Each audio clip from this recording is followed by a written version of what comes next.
All right, guys, what's going on? Welcome in. So, Cimini of ESPN is reporting early this morning that the Zach Wilson landing spots, right, the trade market for Zach is starting to dwindle. Now, I do feel like it's a fair question to say, was there ever a real one to begin with? Right? I mean, we're seeing what these quarterbacks are going for. Justin Fields went for a conditional sixth. Mac Jones went for a sixth-round pick. These guys are hardly getting moved for anything. And Fields and Mac have done more in their NFL career, compared to a Zach Wilson. Now, obviously, there's things working against Zach. Number one, it's the contract, right? And Cimini actually points that out. Because Wilson was that second overall pick, he's locked into a sizable rookie deal. I believe he's guaranteed over $5 million. And if Wilson isn't, I guess, good enough to be a backup quarterback at this stage, that's a lot of money for a third string guy. That's a lot of money for a player that you don't really feel comfortable with as the backup option. You can look at Fields, as a potential backup. Like, he's the guaranteed go-to backup option for Russell Wilson in Pittsburgh. Mac Jones, right? The guaranteed, no questions asked backup quarterback for Trevor Lawrence in Jacksonville. But with Zach, you're trying to figure out a destination. I felt like Minnesota made a ton of sense, but they signed Sam Darnold. They're going to trade up for a quarterback, or at least it's looking, that way. Is Minnesota going to give the Jets something to get, to acquire a third string quarterback in the eyes of many, who you would have to pay $5 million for? Probably not. Right, probably not. I think Denver is also interesting. I think, Sean Payton probably looks at Zach, as a lot of offensive coaches do, with a lot of potential mobility, arm strength. They can go back and watch the BYU tape.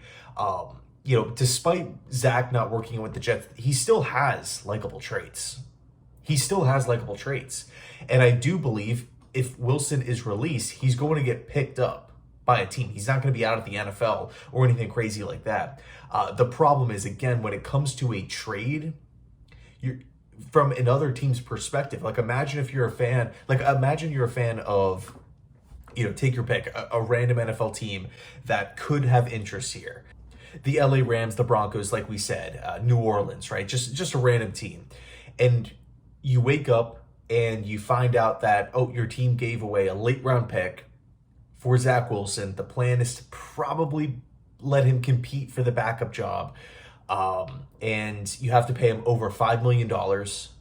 And he's not under contract long term. That could be a little bit of a weird situation. Just if I flip the script and look at it, kind of in a different context, right? If I felt like the Jets were trading, a late round pick for a third string quarterback, I would be pretty irritated. Now, it's not just a third string guy. You can look at Zach as, somebody who needs to be developed, somebody who you feel, okay, he has tools to work with. He still has a high ceiling. But at this point in time, 3 years in, we just haven't really seen the consistency. Yeah, he's had a great throw. He's had a great game here and there. But it's never just stringing along, a month of good football, or just week after. We don't know what we're going to get with Zach. And I think that's really the unfortunate part in this whole thing. Is just like, when it comes to Zach Wilson, it's just unfortunately been such a roller coaster ride. And is it all on Zach? No, absolutely not. Absolutely not. He's not received great coaching. He's had a defensive, head coach doing it for the first time. He has not really been provided with a ton of help around him. Offensive line question marks.